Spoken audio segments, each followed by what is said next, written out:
F1 driver Sergio Perez has penned an extension with Red Bull despite a reported Max Verstappen clause in his contract that emerged last season.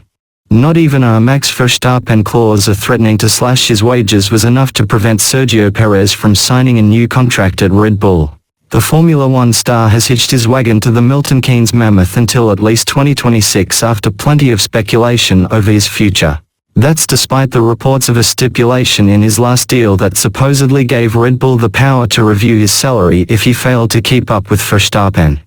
Dutch daily De Telegraaf reported during the 2023 season that Perez's previous contract was worth £8 million per year, but he was at risk of losing a significant chunk of that if he fell 125 or more points behind his teammate. That was indeed the case as Perez, 34, ended the campaign in second and 290 points below Verstappen, who broke his own record as he amassed a monstrous total of 575. If the clause was indeed part of his contract, it's unknown specifically how much the former would have lost, or whether his employers did trigger the said clause, but he'll hope to keep things more competitive going forward. So far this season, Perez is currently 62 points off Verstappen's pace, albeit set fifth in the drivers' standings approaching the midway point.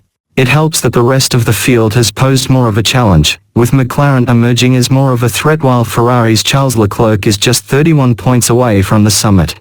Perez has now agreed to a new 2-year deal with the Red Bull, just as his previous deal was set to expire at the end of 2024. Upon announcing his extension on Tuesday, June 4, he said he was delighted to be tied to the constructor, adding he felt they had a lot more championships to win together.